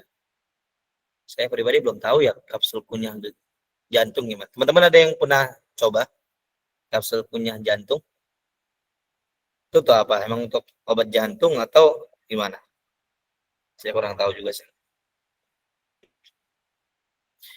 Baik, para ulama memberi perincian. Jika ada bagian yang terurai dari permen karet tersebut ya, lalu bercampur dengan air liur dan tertelan oleh orang yang berpuasa, maka membatalkan. Yang kedua, jika tidak ada bagian terurai seperti potongan karet yang digigit atau tangan yang digigit ya, atau yang lain deh, kompeng digigit, maka tidak membatalkan puasa, tapi hukumnya makruh. Intinya adalah selama tidak ada zat yang masuk ke dalam tubuh, maka tidak batal. Kalau ada zat yang masuk ke dalam tubuh, maka batal. Jadi, dan zat itu harus keluar dari ya benda yang kita kunyah.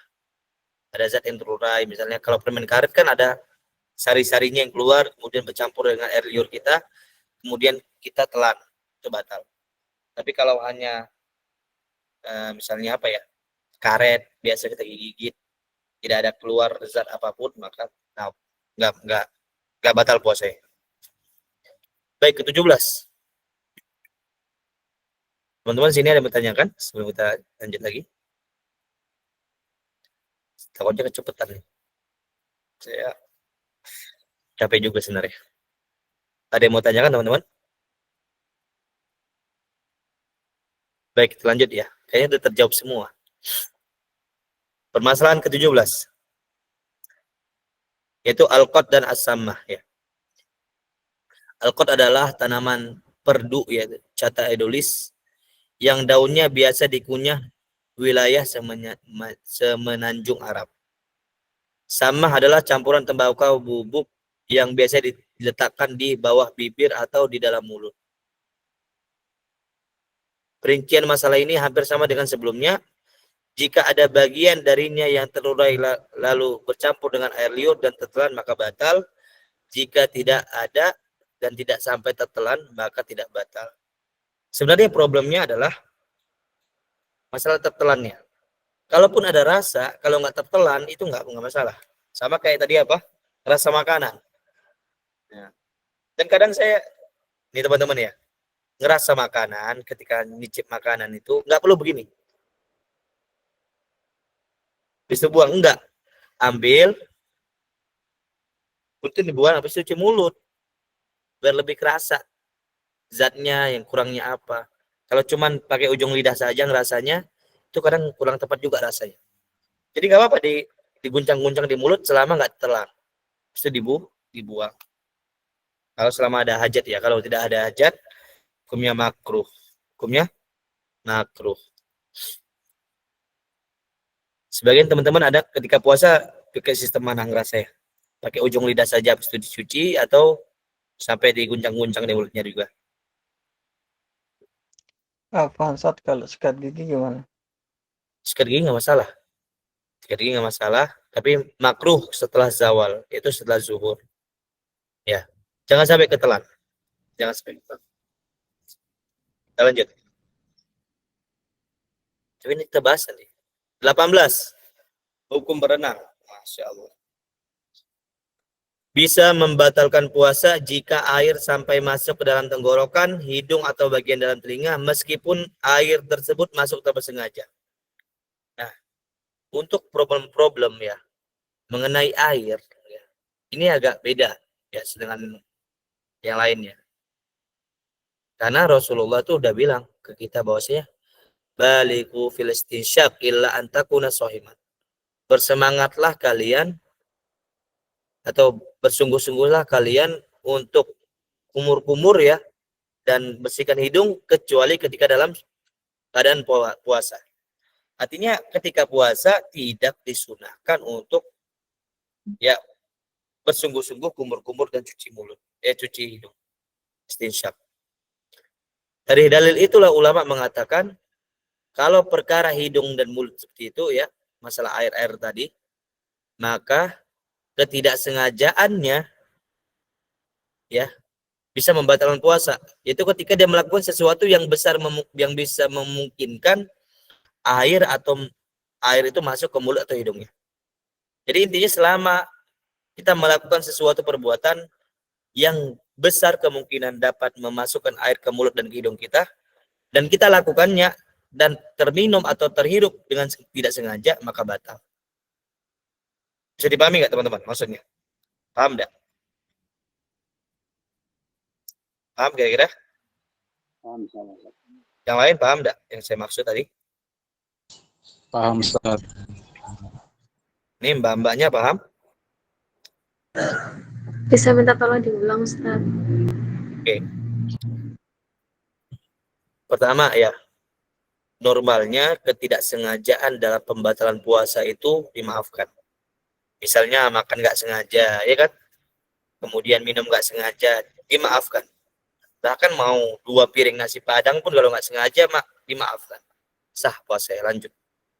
Tapi yang problem adalah, ya, ketika ya kita melakukan sesuatu yang berpotensi dapat membatalkan puasa kita. Kita dapat memasukkan air ke mulut atau ke hidung kita, dan kita lakukan. Masih potensi, belum batal nih, masih potensi yang dapat memasukkan air ke mulut dan hidung, kita lakukan. Seperti berenang, kumur-kumur dengan bersungguh-sungguh, bersihkan hidung dengan bersungguh-sungguh, potensinya kuat banget. Dan kalau di hal tersebut yang berpotensi besar tadi kita lakukan, qadarullah nggak sengaja tertelan atau terhirup, maka batal puasanya. Kecuali perbuatan tersebut nggak potensi. Misalnya, kita lagi jalan di pinggir kolam. Jalan nih, bukan di kolamnya, di luarnya jalan. Qadarullah, ya, didorong sama teman kita. Keminum kita airnya, maka nggak batal. Nggak batal. Nah, tapi kalau kita nggak bersengaja kolam renang itu tahu, kalau berenang kita itu tahu bahwa kalau berenang itu potensi besar bisa terminum dan terhirup. Kita berenang tetap nggak sengaja terhirup dan terminum, maka batal puasanya. Maka batal puasanya. Kalau saat motoran ke hujan jalan nggak sengaja tertelan, apakah batal puasanya atau apakah lebih baik berhenti dulu? Lebih baik berhenti dulu. Dan kita tahu itu potensinya besar untuk membatalkan puasa, maka berhenti dulu. Kita tahu nih potensi dapat buat tertelan nih air, maka dihindari. Tapi untuk batal atau enggaknya saya perlu diskusi juga ya. Saya kurang nggak ingat ya. Apakah tertelan air hujan yang potensinya bukan kita lakukan secara langsung, apakah membatalkan puasa atau enggak? Coba saya diskusikan teman-teman. Tapi kalau secara dohir saya melihat kayaknya nggak batal, karena bukan potensinya, bukan kita yang datangi, bukan kita yang mendatangi. Imam Romli dalam kitabnya Nihayatul Muhtad pernah mengatakan, lau urifa min adatihi annahu yasilul ma ya minhu ila jawfi au dimaghihi bil gimasi wala yumkinu taharrus anhu annahu yahrumu al gimasu wa yuftiru qat'an. Jika seseorang mengetahui dari kebiasaannya bahwa air akan masuk ke dalam rongga perut atau otak saat dia menyelam, dan dia tidak mungkin menghindarinya, maka haram hukumnya baginya untuk menyelam dan puasanya batal. Nah ini dia. Dia tahu nih, kalau saya nyelam pasti keminum, maka nggak boleh nyelam. Dia yakin kalau saya nyelam pasti, kalau saya berenang pasti ada keminum, maka nggak boleh. Maka nggak boleh ke sini. Ya ada apa Mbak Trisat? Trisat nih laki-laki atau perempuan? Ada apa? Ada yang bertanyakan?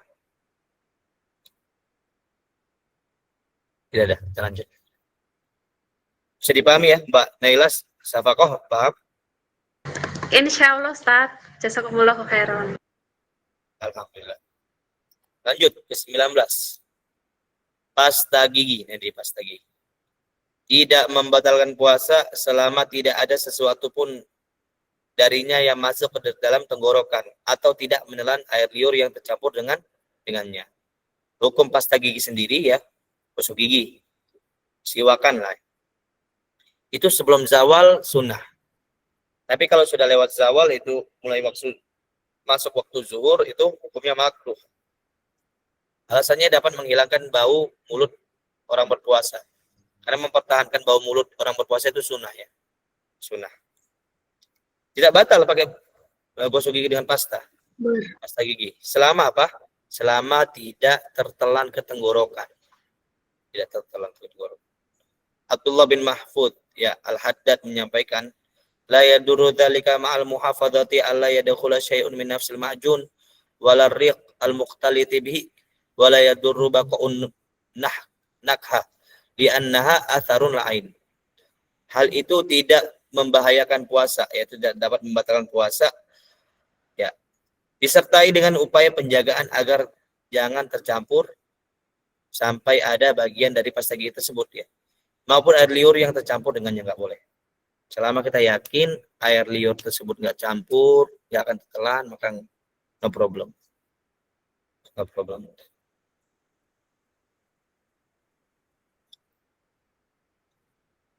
Ada apa ini nanya? Kalau kasusnya seorang gosok gigi, oke baik. Kalau kasusnya seseorang gosok gigi saat puasa tapi keluar darah dari gusi, bagaimana Ustaz? Apakah karena potensi darahnya bisa telan? Gigi gusi itu keluar bukan karena kita, ya, kan bukan karena kita. Maka kalau keluar gigi berdarah di gusi itu bukan karena kita, itu emang kadang keluar juga. Saya juga berapa kali keluar darah di gusi. Maka kalau keluar gusi, maka jangan ditelan ya. Kumur-kumur berkali-kali sampai gusinya bersih. Bersih. Kalau nggak mungkin dihindari, pasti keluar. Allah Ta'ala alam ya. Dan dibersihkan berkali-kali, nggak berhenti-berhenti ya. Dan bakal keluar sedikit-sedikit banget. Ya. Semoga dimaafkan ya. Itu termasuk yang yu'fa anhu, dimaafkan. Tapi diusahakan dulu dibersihkan. Kumur-kumur buang airnya, kumur-kumur buang. Bisa dipahami Mbak Amanda Febrianti? Hukum cabut gigi ketika puasa bagaimana Ustaz? Saya nggak tahu ya, belum saya teliti. Wallahu ta'ala. Tapi selama nggak ada zat, intinya selama nggak ada zat ya, selama tidak ada zat yang tertelan, no problem. Tapi normalnya orang gosok cabut gigi ada zat nggak tertelan? Itu harus dilihat dulu. Ada potensi nggak untuk tertelan? Dilihat. Oke, kita sambung ya. Boleh tanya lagi kan? Silakan. Kalau kayak kita sendawa nih, habis makan terus sendawa. Nah kadang-kadang kan ada kayak ulang Mas. Ini Zat, kalau misalkan kita habis makan kan, terus kita sendawa. Nah ketika sendawa itu rasa apa yang pernah kita makan itu terasa. Misalkan kita habis makan rendang, rasa rendang itu terasa dulu. Itu bakal. Kalau rasanya aja nggak cuma rasanya gitu doang Pak, maka itu no problem, nggak ada masalah. Selama nggak ada zat yang masuk ke tenggorokan kita ya. Terkadang ada zat-zat itu bisa muncul kembali karena sendawa atau karena yang lain ya. Kecuali emang di giginya nyangkut, maka Bapak ambil, Bapak telan, itu batal puasanya Pak. Itu bau-bau rasa-rasa yang dimaafkan Pak, karena sangat-sangat kecil ya, sangat kecil. Dan itu bukan zat.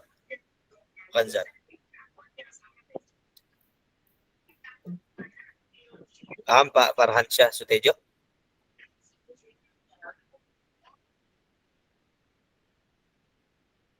Halo Pak Farhan, paham? Paham soalnya.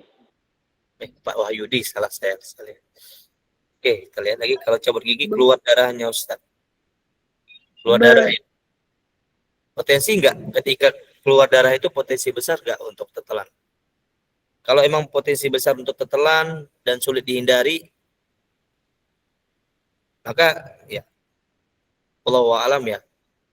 Saya belum tahu jawabannya, tapi dihindari aja dah, dihindari. Coba dari saya teliti tentang hukum cabut gigi ketika puasa dengan potensi kita tahu bakal ada yang ketelan, maka nggak boleh ya.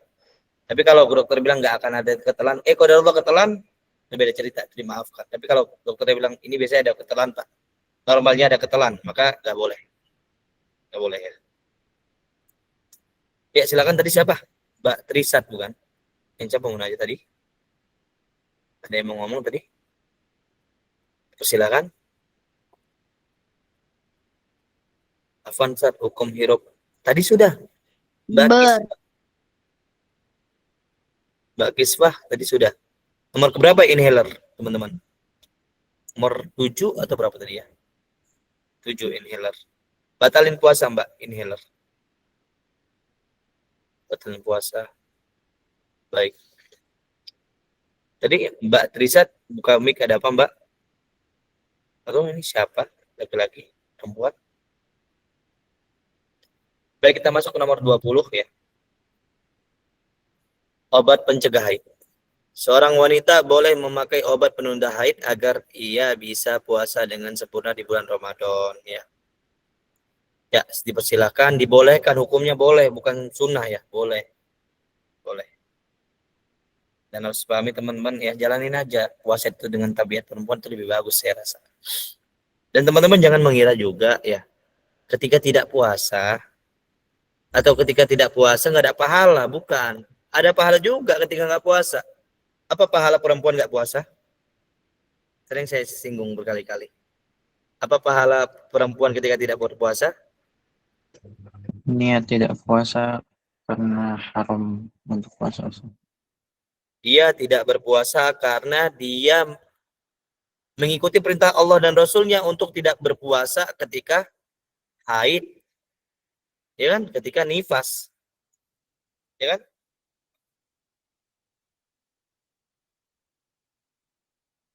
Nah, itu juga kata Mbak Febrianti itu. Biasanya kalau pakai obat penunda haid, siklus haidnya bakal berantakan, Ustaz. Sering terjadi istihadah. Nah, ini juga nanti mulai dari awal lagi ngitung-ngitung haidnya. Enggak apa namanya? Enggak kebiasaan. Itu juga hati-hati. Tapi teman-teman ya yang perempuan, para kaum muslimah ya. Harus diketahui perempuan-perempuan yang tidak berpuasa ketika bulan Ramadan itu berpahala. Pahalanya apa? Pahala meninggalkan suatu keharuman ketika Ramadan. Seakan-akan dia dapat pahala dikarenakan meninggalkan suatu yang haram. Apa yang diharamkan? Apa yang diharamkan yaitu mengerjakan puasa ketika haid. Itu haram hukumnya. Sepakat para ulama. Maka dia meninggalkan tersebut dia berpahala. Apa definisi haram? Ma yu'aqabu fa'iluhu wa yuthabu ya tarikuhu kan, berpahala berdosa mengerjakannya, berpahala meninggalkannya, itu haram. Jadi ketika kita meninggalkan sesuatu yang haram itu berpahala dengan diniatkan bahwa kita tidak berpuasa karena Allah Subhanahu wa taala, karena saya enggak berpuasa ya Allah, karena saya mengikuti perintah-Mu ya Allah untuk tidak berpuasa ketika haid, berpahala. Sangat-sangat mudah nyari pahala bagi wanita. Ada hari libur-liburnya. Oh, karena Allah sayang para wanita. Ya. Allah sayang dengan kaum muslimin. Pertama para wanita dikasih hukum-hukum yang diringankan.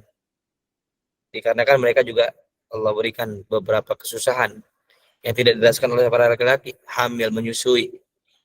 Ya.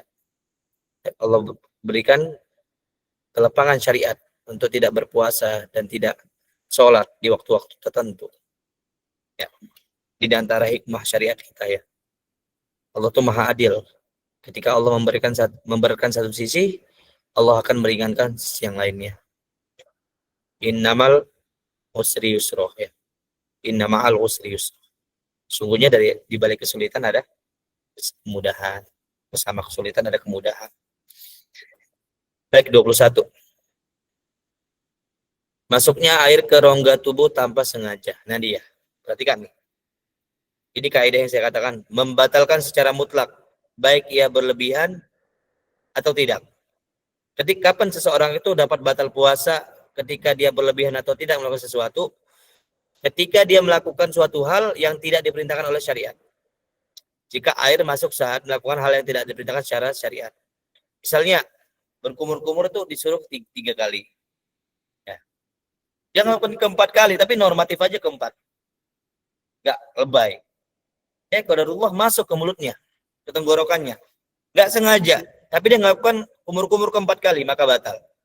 Karena dia melakukan sesuatu yang tidak diperintahkan syariat dan membatalkan puasa di situ. Enggak boleh.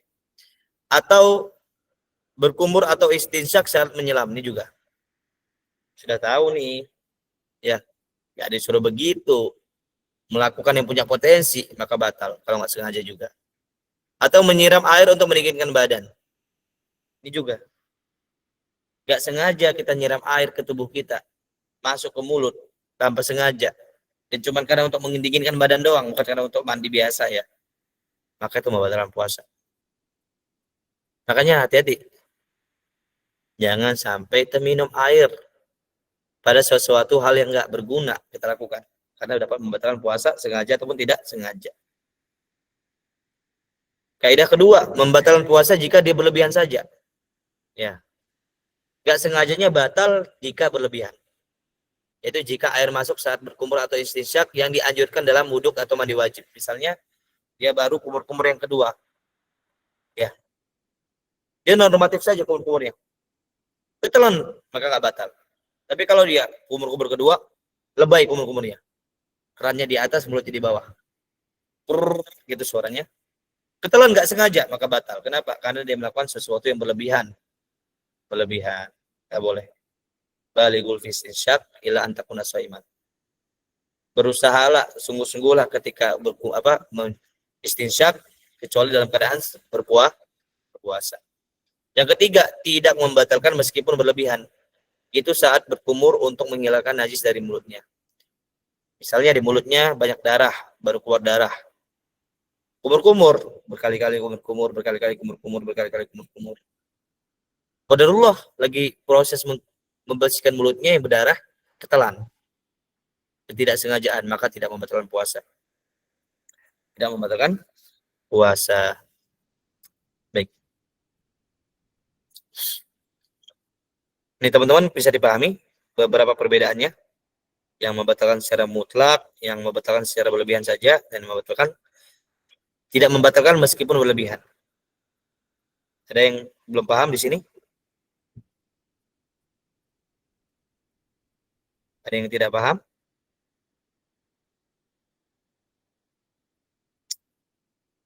Mas Airlando paham? Mas Airlando?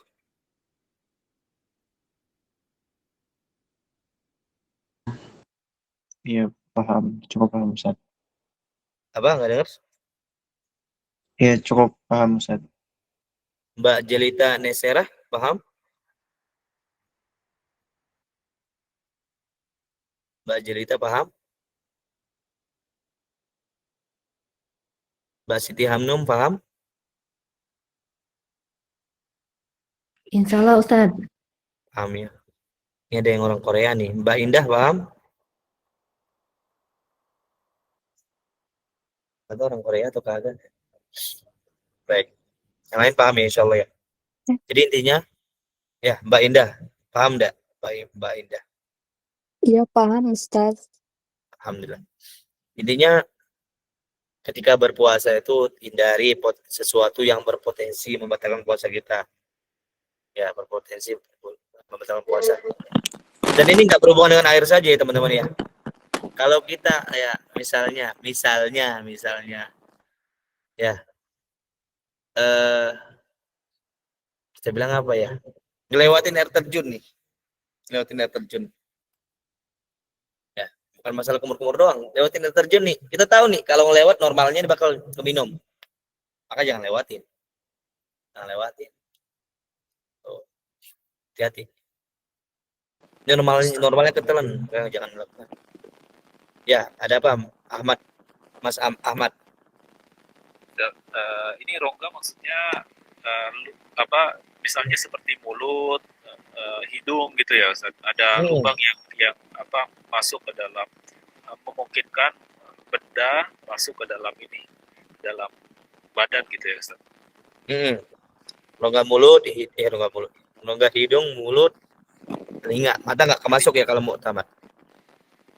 Apanya nggak masuk? Nggak termasuk? Mata nggak termasuk. Berarti telinga juga ini ya. Kalau sesuatu kita perbuat berpotensi memasukkan benda ke dalam telinga kita, maka jangan lakukan. Baik, terima kasih Ustaz. Sama-sama. Baik, kita lanjut ke 22. Perincian hukum menelan dahak. Ya. Jika ia menelan sebelum dahak sampai nih hak. Ya, teman-teman yang belajar tajwid, mungkin. Paling bawah makhraj apa? Hamzah. Paling bawah. Ha dan Hamzah. Ha dan Hamzah, Ustaz. Hamzah dan ha. Ya. Hamzah dan ha. Tengah ha dan Ain. ain. Benar. Paling atas ghain dan kha. Nah. Ayo nanti kalau kita kalau keluar dahak, perhatikan. Nih. Kalau dahak kita keluar sampai ke tengah ini lewatin ya ke atas. Maka kalau kita telan dengan sengaja dan kita mampu mengeluarkannya, tapi kita telan dengan sengaja, maka batal puasa ya. Tapi kalau di bawah itu, misalnya di makhrajnya si huruf ha dan hamzah, masih di sini doang nih, muntah kita kah atau dahak kita kah, ya, maka nggak membatalkan puasa. Ya, Tapi kalau jika sudah sampai di luar batas, sudah lewat hak, sampai ke kho, ya, ghain, ya, maka perlu dilihat. Jika tidak mampu mengeluarkan atau membuangnya, nggak sengaja Ustaz, ketelan, maka tidak membatalkan. Kalau mampu mengeluarkannya kemudian telannya kembali, maka membatalkan puasa menurut pendapat yang paling rajih dan paling sahih. Dalam kondisi ini dia melakukan dalam keadaan tidak tahu, ya. Jika dia melakukan dalam keadaan tidak tahu, maka tidak batal walaupun dia melakukan yang kedua ini. Ini misalnya orang nggak pernah belajar, ya, qadarullah nih, dahaknya keluar, ya, udah di mulutnya ditelannya lagi. Kemudian baru belajar fikih Syafi'i, baru ikut daurah ini. Ustaz, puasa saya kemarin gimana Ustaz? Saya pernah itu, dahak saya keluar, saya telan kembali. Batal nggak? Kira-kira teman-teman? Kemarin nggak belajar, sekarang belajar. Batal? Mbak Ilmi, batal Mbak Ilmi? Mbak Ilmi atau Ilmi siapa? Ilmi. Batal tidak? Orang yang, ya, silakan jawab. Tidak, Ustaz. Tidak batal. Dan ini hukum-hukum yang lain juga begitu, ya. Kecuali makan dan minum. Kenapa makan dan minum orang ngebatali walaupun nggak tahu ilmunya tetap batal? Ustaz, saya nggak tahu bahwa saya makan minum itu membatalkan puasa. Sah nggak puasa ya? Orang mengatakan ini, aduh Ustaz, saya baru makan dan minum karena saya anggap makan dan minum nggak membatalkan puasa. Sah nggak puasa ya? Ada yang bisa jawab? Ada nggak orang Islam yang nggak tahu makan dan minum membatalkan puasa? Sebagian besar tidak. Nggak ada kayaknya ya, karena sudah maklum minatin darurah, ya. Puasa dibatalkan dengan makan dan minum. Jadi kalau ada orang bilang, aduh, saya baru makan dan minum karena saya anggap makan dan minum tidak membatalkan puasa, maka puasanya batal. Puasanya batal. Beda cerita dengan orang-orang yang nggak tahu rincian-rincian hukum seperti ini, dahak, misalnya, atau tadi darah-darah kecil di mulut, permen karet, ya, dan misalnya, maka yang kalau ketidaktahuannya dimaafkan. Wallahu ta'ala alam. Kita lanjut 23, ya. Saya sebenarnya agak capek hari ini. Ini baru ngisi pengajian saya jam 7 sampai setengah 9. Jam 9 lanjut lagi sampai jam 11 kurang mungkin, ya. Ini jam 1 lanjut lagi. Doakan ya, semoga saya masih kuat sampai nanti malam. Amin. Amin. Ya, baik. 23. Hari syak yang diharamkan berpuasa. Nah, dalam hal ini ada dua keadaan. Hari ke-30 dari bulan Sya'ban jika hilal tidak terlihat pada langit cerah. Ini perhatikan. Hari syak itu apa? Yaitu hari orang-orang ramai membicarakan tentang hilal, tapi belum ada yang kita ketahui bahwasanya ada saksi adil yang melihatnya. Masih ramai doang, tapi belum tahu nih, ada nggak yang lihat beneran, orang yang adil lihat beneran. Itu namanya Yaumus Syak. Atau hari ke-30 dari bulan Sya'ban jika hilal tidak terlihat pada hal langit lagi cerah. Yaumus Syak. Dalam hal ini ada dua keadaan. Ada yang jika dulu ketika puasa sengaja menelan dahak, namun dalam keadaan tidak tahu, sekarang baru tahu ilmunya, apakah puasa dulu? Enggak perlu. Tadi kan saya bilang, kalau tidak tahu dulu ilmunya maka tidak batal dianggap. Ingat ya, dahak beda sama air liur, ya. Air liur itu tertelan no problem. Dahak itu yang problem, yaitu bermasalah. Kalau liur nggak masalah, ditelan. Ustadz izin bertanya boleh Ustadz? Ya boleh. Yang membedakan antara air liur dengan dahak itu apa Ustadz? Kalau yang kita lihat secara kasat mata kan dia sama-sama berasal dari dalam gitu Ustadz. Benar, ya. Liur itu enzim mulut, ya. Benar nggak? Siapa yang sini ahli biologi? Liur itu enzim mulut kan? Benar nggak? Iya. Ya kan? Liur itu berasal dari enzim mulut, dari mulut. Jadi dari mulut ke mulut nggak apa-apa. Tapi kalau dahak tuh bisa dari hidung. Benar nggak? Dari hidung atau kadang dari bawah ke atas. Ya. Itu ada zat baru yang keluar, kemudian mau masukin lagi. Itu problemnya. Itu problem. Oh, berarti termasuk kalau kayak kita muntah, Ustaz? Nah, muntah juga. Muntah juga. Kalau muntah lebih ribet benar ya. Kalau muntah selain harus menjaga tidak keluar, kalaupun udah keluar harus dimuntahin. Yang kedua apa kira-kira? Kumur-kumur. Kenapa kumur-kumur? Menghilangkan najis. Hilangkan najis. Ya, hilangkan najis. Jadi teman-teman kalau habis muntah, air liurnya ngebersihin mulut, kemudian ditelan, batal nggak? Batal, Ustaz. Batal. Itu dia. Makanya Tapi Ya. kalau untuk muntah sendiri membatalkan puasa, Ustaz? nggak dengar saya? Kalau untuk muntah sendiri itu membatalkan puasa, Mas? Muntah sendiri. Kalau muntah dengan sengaja ya, itu Sengaja ya? batal puasa. Kalau nggak sengaja nggak batal. Oh, nah, Ustaz. Kalau yang problemnya tadi saya bilang ada bekas mulut ya, masih ada bekas-bekas mulut di mulut, maka dimasukin lagi ke mulut itu ke tenggorokan itu batal. Syukran, Ustaz. Sama-sama Mas Wahyudi Haryadi. Baik. Dalam hal ini ada dua keadaan. Jika hilal tidak terlihat karena mendung, maka itu bukan yaumus syak, melainkan masih terhitung bulan Sya'ban. Jika telah terbukti bahwa seorang yang adil melihatnya, maka itu adalah bulan Ramadan.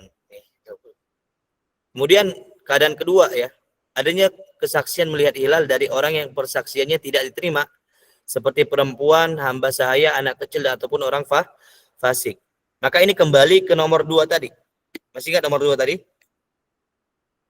Kalau kita percaya kepada mereka, wajib nggak kita puasa?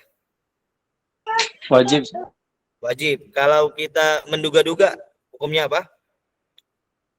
Boleh. Boleh. Kalau kita nggak yakin, hukumnya apa mengikuti persaksian mereka? Haram. Haram. Tuh.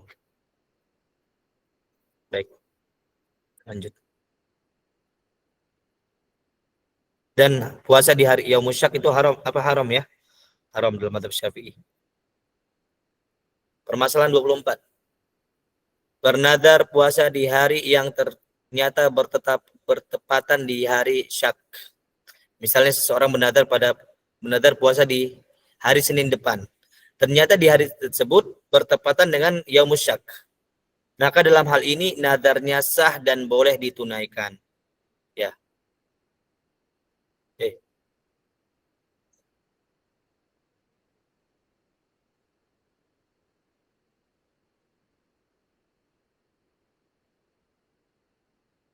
Oke. Seseorang berjanji akan puasa pada hari Senin. Ya.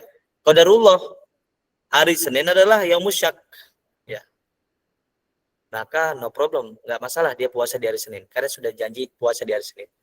Tapi kalau seseorang berjanji berpuasa di Yaumus Syak, beda ya.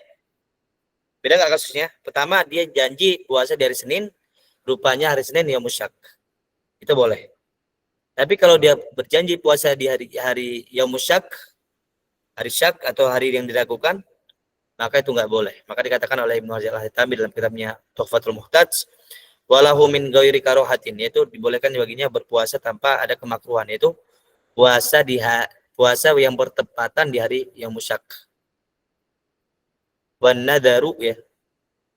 Ka'an nadaro ya, yaumin kada ya. Kan nadaro sauma yaumin kada fawafaqa yaumas syak au nadaro sauma yaumin syak ya falayan akid. Jadi secara mutlak tanpa kemakruhan nazar tersebut seperti seseorang bernazar puasa pada hari tertentu lalu hari tersebut bertepatan dengan hari syak. Dia berjanji puasa hari Senin, qadarullah hari Senin adalah hari syak, maka itu sah. Tapi kalau dia bernazar secara khusus untuk berpuasa di hari Syak, maka tidak sah. Dan ingat teman-teman ya, melakukan sesuatu peribadah yang tidak sah itu menimbulkan keharuman. Sebagaimana ya, membatalkan puasa yang wajib itu keharuman juga. Keharuman juga. Allah mengatakan, fala tubtilu a'malakum. Jangan kalian batalkan amalan-amalan kalian. Adapun melakukan sesuatu yang diharamkan, ibadah yang diharamkan, maka haram juga ya. Melakukan ibadah yang tidak sah itu haram juga. Sebagaimana Rasulullah mengatakan dalam hadis Arba'in yang nomor 5 ya, man ahdatsa fi amrina hadza ma laysa minhu fa huwa raddun. Itu teman-teman ya, kalau ngelakukan Ustaz kan puasa saya nggak sah ketika dia musyak. Kok dosa? Ya karena kita mau buat bid'ah hitungannya. Buat bid'ah. Dan buat bid'ah itu bid'ah madmumah ya. Itu diharamkan. Permasalahan ke-25. Terakhir. Konsekuensi jima saat puasa Ramadan. Apabila seseorang sedang berpuasa Ramadan ya, melakukan hubungan intim secara sengaja di siang hari Ramadan, yaitu antara subuh sampai maghrib, dalam kondisi ia wajib berpuasa, maka konsekuensinya yang pertama berdosa. Ya, dan dosa ya.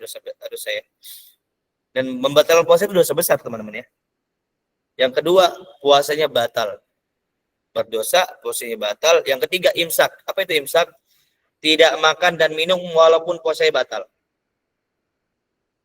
Tidak makan dan minum dan menahan seluruh pembatal puasa walaupun puasanya batal tadi. Ustaz, saya qadarullah nih habis sahur jam 6 hubungan intim dengan istri. Batal puasa saya. Boleh nggak saya minum? Nggak boleh. Nggak boleh. Kenapa? Karena kewajiban tetap ada, yaitu menghormati bulan Ramadan walaupun dia tidak sah lagi puasanya. Yang keempat, selain berdosa, puasa batal, imsak, mengkodok di hari yang lain. Dan bersegera. Karena seseorang yang membatalkan puasa tanpa alasan udzur syar'i, maka diwajibkan baginya untuk mengganti puasanya dengan segera. Nggak boleh tunda-tunda. Hari yang diharamkan berpuasa, yaitu tanggal 1 Syawalnya. Tanggal 2 Syawal wajib ganti puasa dia. Yang kelima, membayar kafaroh. Ya ini kena denda lah, kena hukuman. Di antara 3 ini dipilih secara urutan ya. Kalau nggak mampu pertama memberikan bukan budak yang beriman ya, maka ganti puasa 2 bulan berturut-turut. Kalau nggak mampu juga baru memberikan makan 60 orang miskin. Kalau nggak mampu juga maka apa yang dimampu. Kalau nggak mampu juga maka tidak ada kewajiban baginya. Ya, ini harus dilihat teman-teman. Tidak bisa langsung 60 orang miskin kalau masih mampu berpuasa 2 bulan berturut-turut. Lah, bukti apa kita bisa mampu berpuasa 2 bulan berturut-turut? Ya, puasa 1 bulan Ramadan itu membuktikan kita mampu puasa 2 bulan berturut-turut. Yang keenam, dapat ta'zir, yaitu dapat hukuman pemerintah ya. Apabila ia datang kepada hakim dalam keadaan belum bertaubat. Di antara bentuk ta'zir juga kepada orang-orang yang tidak berpuasa ya, yaitu mereka nggak dikasih makan dan minum ketika di penjara.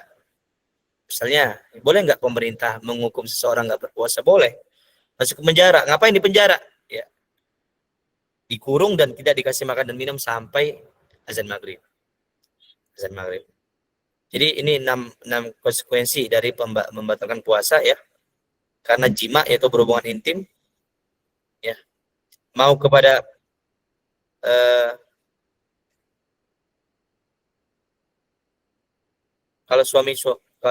kasusnya suami membatalkan puasa dengan minum lalu ia melakukan hubungan intim siang hari, apakah ia kafarah tidak sebab batal puasa karena minum? Tidak ya. Kalau dia membatalkan karena minum maka tidak kena kafarah jima ya. Tidak kafarah jima. Begitu juga orang yang melakukan jima berkali-kali di hari yang sama. Dia membatalkannya jam 7 pagi, melakukan lagi jam 8, melakukan lagi jam 9, maka kafarahnya cuma sekali. Karena dia membatalkan karena jima'nya yang pertama, bukan karena yang kedua. Bisa dipahami, Mbak Amanda? Apa Ustaz? Silakan, Pak Hart.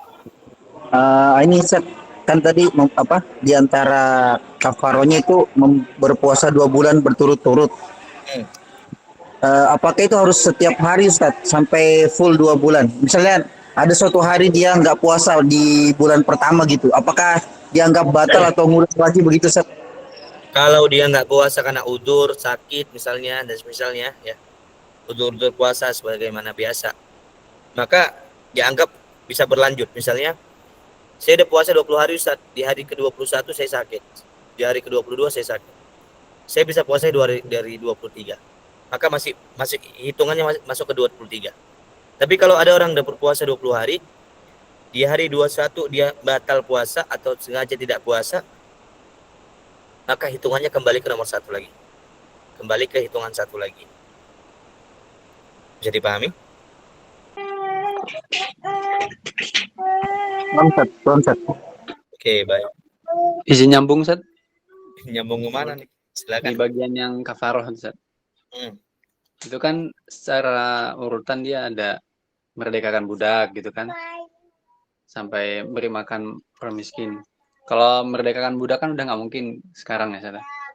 Terus kalau kita lihat kasus hadis yang tentang ini kan, sahabat itu nyampe dia nggak mungkin juga untuk menunaikan 2 bulan berturut-turut karena 1 hari aja nggak kuat gitu. Apakah ini juga berlaku saat akhirnya kita langsung aja ngasih makan aja, nggak usah puasa 2 bulan? Dilihat kemampuan kita ya, dilihat kemampuan kita. Yang mampu mengukur kita mampu atau tidak itu adalah diri kita. Kalau kita beneran emang nggak mampu, ya wes, langsung memberi makan 60 orang miskin. Tapi kalau masih mampu, kita mampu nih kayaknya nih, coba. Bisa dipahami? Jadi kita harus nyoba dulu saja. Ya coba dulu dah. Walaupun sebenarnya nggak coba juga boleh ya. Tapi tengok kemampuan kita, mampu nggak?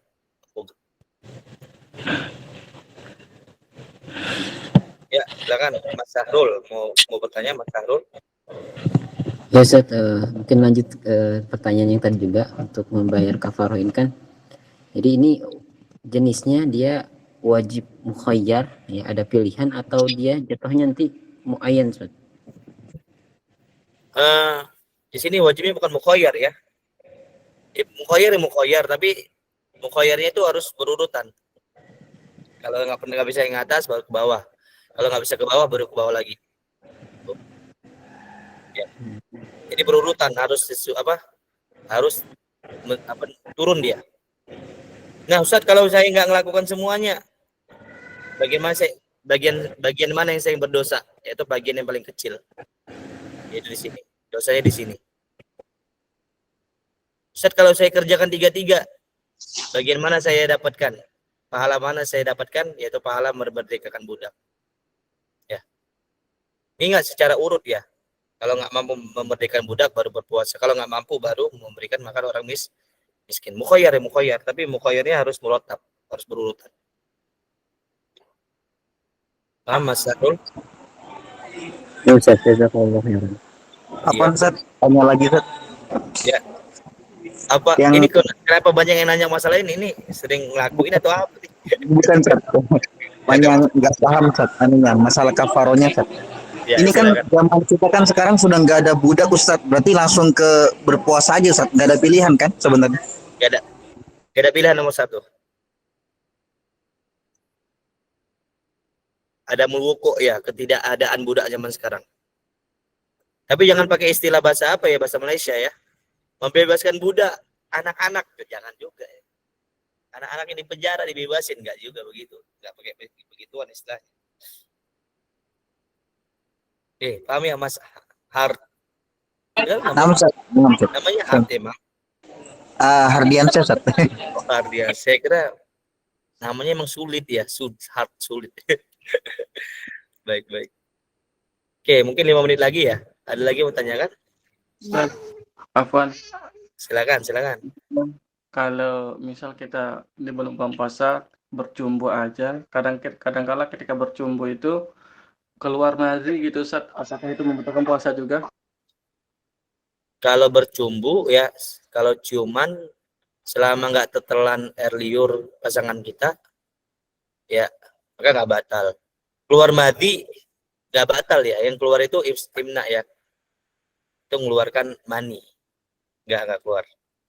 Selama kalau keluar mani baru batal puasanya. Paham Mas Siswandi? Paham Ustaz. Syukron. Sama-sama. Ya. Lanjut, ada lagi?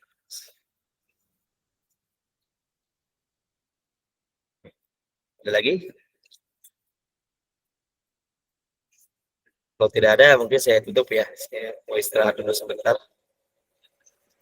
Baik teman-teman sekalian, mungkin itu dari saya. Saya minta maaf dengan mungkin banyak kekurangan saya saat ini. Ya, semoga Allah Subhanahu Wa Taala maafkan saya dan memaafkan teman-teman sekalian. Jika ada yang kurang, mohon diberitahukan ke saya. Ada yang salah beritahukan ke saya. Nah, insya Allah tadi ada pertanyaan masalah apa tadi ya? Yang belum saya jawab tadi.